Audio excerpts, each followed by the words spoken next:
السلام علیکم، میں ہوں آپ کی ہوسٹ سائمہ خان۔ آپ دیکھ رہے ہیں وسیب نیوز RY کے۔ خبر شامل کرتے ہیں ہمارے نمائندے رازق دھرک کی رپورٹ کے مطابق۔ رحیم خان میں فلسطینی عوام کے ساتھ اظہار یکجہتی اور اسرائیلی مصنوعات کے بائیکاٹ کے لیے شیخ زاید ہسپتال کے ڈاکٹر سڑکوں پر آ گئے۔ ڈاکٹرز نے فلسطینیوں کی ہلاکتوں کی پرزور مذمت کرتے ہوئے حکومت سے اسرائیل کو منہ توڑ جواب دینے کا مطالبہ کیا ہے۔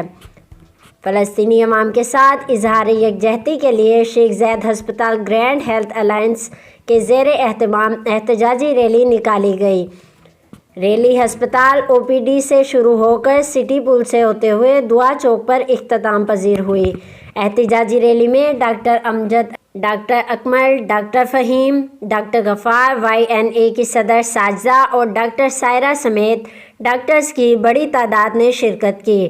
ڈاکٹرز نے دعا چوک میں اسرائیلی بربریت خلاف شدید نعرے بازی کرتے ہوئے ان کی تمام اشیاء کے بائیکاٹ کا اعلان کرتے ہوئے اقوام متحدہ کو اپنا کردار ادا کرنے کا مطالبہ کیا ہے۔